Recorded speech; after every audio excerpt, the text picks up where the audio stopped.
अब कुछ टर्म्स हैं किससे रिलेटेड, रिफ्लेक्शन से और किससे, मिरर से। रिफ्लेक्शन के बारे में बताए थे और मिरर के बारे में बताए थे, ठीक है। तो हमने बताया था कि अगर कोई शाइनी सरफेस है और उस पर अगर लाइट रे पड़ती है, ठीक, और उस शाइनी सरफेस के दूसरी तरफ क्या की गई है, पॉलिश, तो लाइट रे जो है इस पार से उस पार नहीं जा पाती है।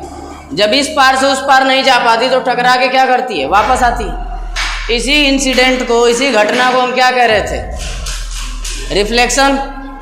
अब देखो तो जो लाइट रे आ रही है, लाइट रे क्या कर रही है, आ रही है, तो लाइट रे आ रही है और आके पड़ रही है, इसीलिए कौन सी रे बोलते हैं, आपतित, माने आके पड़ने वाली किरण। आई और आके पड़ी, इसीलिए क्या बोलते हैं, आपतित किरण, अंग्रेजी में इंसिडेंट रे। और ये लौट के गई है, इसी का परावर्तन हुआ है, तो इसीलिए इसको कौन सी बोलते हैं, परावर्तित किरण, रिफ्लेक्टेड रे। समझ में आया, बोलो, समझ में आ गया ना। अब आगे देखो, सरफेस के जिस पॉइंट पर, ये सरफेस है, सरफेस के जिस पॉइंट पर रे पड़ती है उस पॉइंट को हम कहते हैं क्या, point of incidence. Point of incidence Hindi में क्या बोलते हैं, आपतन बिंदु। पॉइंट का नाम क्या है, ओ। इसी ओ को क्या कहोगे, पॉइंट ऑफ इंसिडेंस, आपतन बिंदु। आके पड़ने वाला, आई और आके यहीं पे पड़ी ना, तो इसीलिए बोलते हैं आपतन बिंदु। क्लियर है। अब इसके बाद इसी पॉइंट ऑफ इंसिडेंस यानी ओ पे परपेंडिकुलर खींच दो, लंब, तो उसी को क्या कहते हैं, अभिलंब। इसी ओ वाले पे क्या खींच दिए, लंब डाल दिए, परपेंडिकुलर खींच दिए, तो इसी को क्या बोलते हैं, अंग्रेजी में नॉर्मल और हिंदी में अभिलंब। किससे दिखाते हैं, एन से। क्लियर है। अब ये वाली लाइन जो हमने खींचा ये अभिलंब है। अब एक चीज और ध्यान दो, जो अभिलंब है खींचने की क्या जरूरत थी, अभिलंब खींचने के पीछे एक बड़ी वजह ये है कि इसके इधर तुमको आने वाली किरण मिलेगी और इसके इधर कौन सी मिलेगी, वापस जाने वाली मिलेगी। तो ये एक डिवाइडर की तरह वर्क करती है। किसकी तरह, पार्टीशन की तरह। भैया इधर लेफ्ट में है आने वाली और राइट में कौन है इसके, वापस जाने वाली।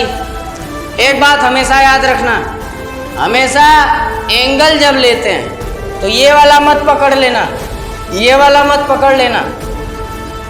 जब भी एंगल हम लेते हैं तो किसके किसके बीच का लेते हैं, लाइट रे और नॉर्मल के बीच का।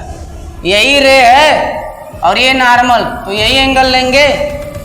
अब क्योंकि आने वाले के साथ है, किसके साथ है, आने वाले के साथ है, तो क्या कहेंगे, एंगल ऑफ इंसिडेंस, माने क्या, आपतन कोण। और जो जाने वाले के साथ बना है, ये रही किरण और ये रहा नॉर्मल। हमेशा किसके किसके बीच का एंगल लोगे, नॉर्मल और रे के बीच का।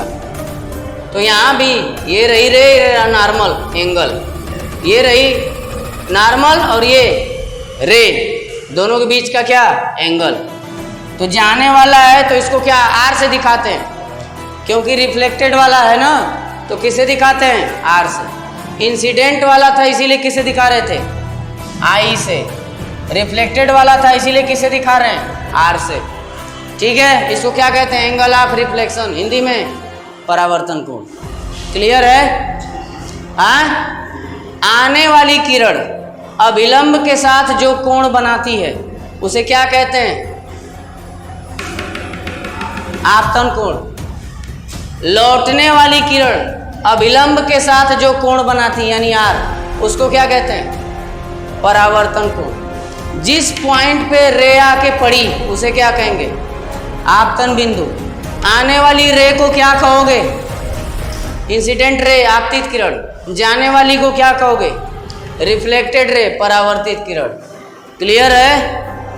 पॉइंट ऑफ इंसिडेंस यानी आपतन बिंदु पे लंब खींच दोगे उसको क्या कहोगे, अभिलंब। ये लंब हम खींचते क्यों हैं, डिवाइडर के लिए, इसके लेफ्ट में आपतित हो गई और इसके राइट में रिफ्लेक्ट, दोनों को बांटने का काम कर रही है